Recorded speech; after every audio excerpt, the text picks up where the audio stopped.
सभी को नमस्कार।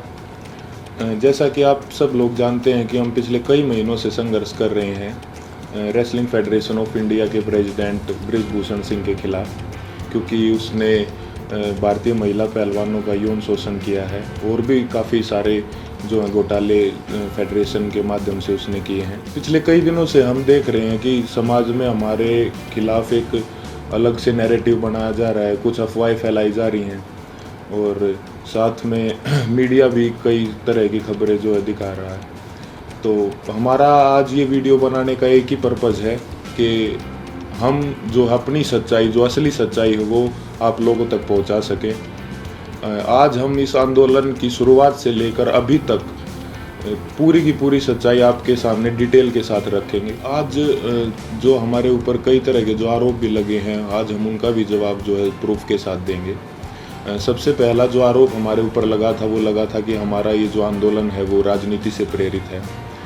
कांग्रेस लीडर दीपेंद्र हुड्डा ने हमारे को इस आंदोलन के लिए उकसाया है। आप सबको पता है कि सबसे पहले जो हम प्रोटेस्ट पे आए थे जंतर मंतर पे, वो जनवरी में आए थे और उस प्रोटेस्ट की जो परमिशन है वो बीजेपी के ही 2 लीडर्स ने ली थी। उसका प्रूफ है हमारे पास।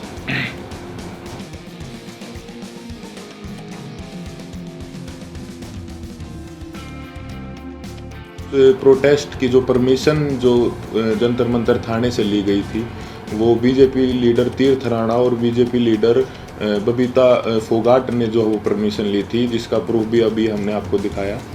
तो ये कैसे हो सकता है कि ये आंदोलन जो है वो कांग्रेस ने करवाया? गारंटी के साथ बोल सकते हैं कि 90% 90% जो कुश्ती से जुड़े लोग हैं, चाहे वो पहलवान हो या कुश्ती से जुड़े हमारे कोचेज हों, उन सबको जो है ये पता था कि 10-12 साल से जो इस तरह की छेड़छाड़ जो महिलाओं के साथ जो है हो रही है, या उन किसी और कुछ लोगों ने देखा भी था, जिसका प्रूफ मीडिया में कुछ कोचेज ने दिया है। कई लोग जो है इसके खिलाफ आवाज़ उठाना भी चाहते थे, लेकिन हमारी जो रेसलिंग कम्युनिटी है उसमें एकता की कमी थी।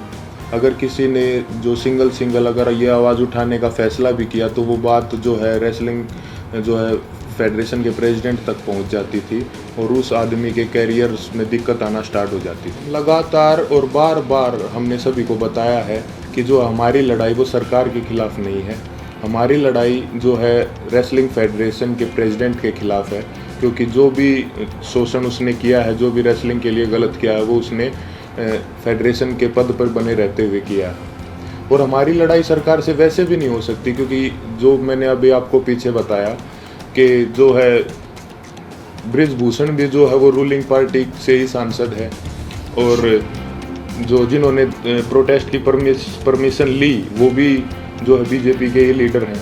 तो इससे तो ये साफ होता है कि भाई हमारी लड़ाई सरकार के साथ नहीं थी। और हमारे ऊपर दूसरा आरोप ये भी था कि हम इतने टाइम तक चुप क्यों थे। तो इसके कई कारण हैं। सबसे पहले तो एकता की बहुत कमी थी, एक साथ कभी हम हो ही नहीं पाए। और इसका दूसरा कारण तो आप समझ ही सकते हैं कि माइनर जो लड़की जिसने 161 के बयान दिए, फिर 164 के, उसके कई दिन बाद जो है उसने अपने बयान बदले, क्योंकि उसके परिवार को डराया गया, धमकाया गया। तो सिंगल आवाज़ उठा भी कैसे सकते थे। कुश्ती में आने वाले सभी खिलाड़ी बहुत ही गरीब परिवार से होते हैं, उनमें हिम्मत नहीं होती वो इतनी बड़ी व्यवस्था और इतने पावरफुल आदमी के खिलाफ आवाज़ उठा सके। वो सब आप लोगों ने महसूस भी कर लिया होगा कि इंडिया के टॉप रेसलर्स ने मिलकर आवाज़ उठाई और उसके बावजूद भी उन्हें किन किन हालातों से गुजरना पड़ा। 28 तारीख को महिला पहलवानों के साथ जो व्यवहार हुआ वो पूरे देश ने देखा है। कैसे उनको ज़बरदस्ती घसीटा गया और कैसे जो उनको ज़बरदस्ती अरेस्ट किया गया, जबकि हमने कोई भी जो है कानून नहीं तोड़ा था, ना ही किसी संविधान का उल्लंघन किया था। फिर भी हमारे ऊपर जो है इतना ज़ोर ज़बरदस्ती का और इतना बर्बर व्यवहार जो है किया गया पुलिस प्रशासन द्वारा। हम आप सबको ये क्लियर कर देना चाहते हैं कि जो 28 मई की जो महिला सम्मान महापंचायत की जो कॉल थी वो हमने नहीं दी थी, वो हमारे खाप चौधरियों ने दी थी महम में पंचायत के बाद। हमारे को तो कुछ समय के बाद जो है इस फैसले के कुछ समय बाद हमारे को ये पता चला कि 28 तारीख को जो है नए संसद भवन का उद्घाटन भी है। फिर भी जो है हमने हमारे बड़े बुजुर्गों के आदेश का जो है पालन किया, जिसके परिणाम स्वरूप जो है हमारे को इस तरीके से बर्बरतापूर्वक घसीटा गया रोड पे, और जो है हमारे को प्रोटेस्ट साइट से भी जो है ज़बरदस्ती हटा दिया। 28 तारीख को जो घटना हमारे साथ हुई उसने हमें अंदर से तोड़ दिया था। हमने देश के लिए इतने पदक जीते, देश का इतना मान सम्मान बढ़ाया, फिर भी हमारे मान सम्मान को जो है वो सड़कों पर रोन दिया गया। उस घटना के बाद हम जो है इतने आहत हो गए थे, इतने परेशान हो गए थे कि वो बात हम वर्ड्स में भी नहीं बता सकते। हमें कुछ समझ नहीं आ रहा था कि हमारे साथ ये क्यों हुआ। उसके बाद हम सब ने अपने सारे मेडल्स गंगा जी में विसर्जित करने का फ़ैसला लिया, क्योंकि हमें वो अपने सारे मेडल्स बेईमानी नज़र आ रहे थे। लेकिन फिर हरिद्वार में भी हम सब इस तंत्र की साजिश का शिकार हो गए। जैसे ही हम हरिद्वार में अपने मेडल बहाने पहुँचे तो तंत्र से जुड़ा एक आदमी बजरंग का हाथ पकड़ के साइड में ले गया और उससे पता नहीं कितने नेताओं की बात करवाई कि आप रुको, आपके बारे में मीटिंग चल रही है और आपको न्याय भी मिल जाएगा, आप बस 7 बजे तक रुको। और कैसे भी करके जो है 7 बजे तक बजरंग को जो है रोक के रखा, और एग्जैक्ट 7 बजे तंत्र से जुड़े और भी इसी तंत्र से जुड़े लोग पता नहीं कितनी संख्या में वहाँ पर पहुँच जाते हैं। और वहाँ पे जो है व्यवस्था इस तरह की बन जाती है कि अगर उसके बाद हम मेडल बांटे जाते तो वहाँ पे हिंसा भी हो जाती है। वहाँ भी हमने फिर समझदारी जो दिखाई और जो है रुकने का निर्णय लिया कि अभी हम रुक जाते हैं। और एक और बात क्लियर कर दे कि वो मेडल हमने सिर्फ अपने कोचेज़ को और अपने माँ बाप को वापस दिए थे। वहाँ पे क्या चल रहा था ये हमारे को कुछ समझ में ही नहीं आ रहा था।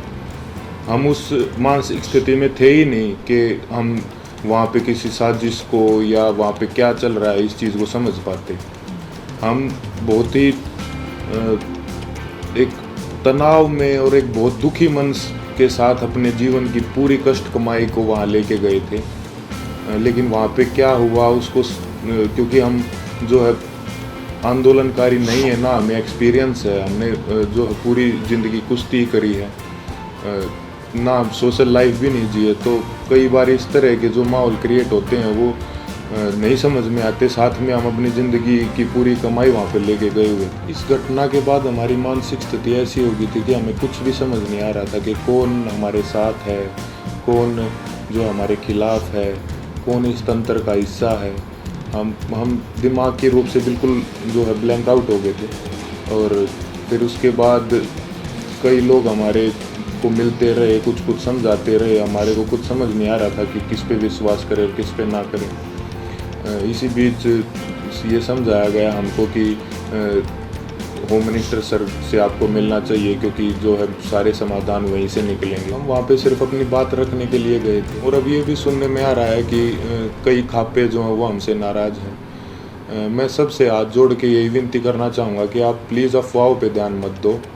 अगर अनजाने में हमसे कोई गलती भी हुई हो तो हमें माफ़ करो। इतने दिन लगातार संघर्ष करने के बाद, इतने लोगों से मिलने के बाद हमने क्या महसूस किया है, क्या सीखा है, ये तो अभी हम आपको वर्ड्स में नहीं बता सकते। लेकिन हमने कई ऐसे इंसान भी देखे हैं हमारे साथ, और कई ऐसे संगठन देखे हैं जो निस्वार्थ भाव से जिन्होंने हमारा समर्थन किया है। हम उनका दिल से धन्यवाद करना चाहेंगे। संयुक्त किसान मोर्चा ने जो है पूरे जी जान से धरातल पे भी जो है हमारा जो समर्थन किया है। भाई चंद्रशेखर रावण का भी मैं दिल से धन्यवाद करना चाहूँगा, क्योंकि ये तंत्र जात पात में हमको बांटना चाहता था, लेकिन उस भाई ने हमारी दिल से सपोर्ट की है।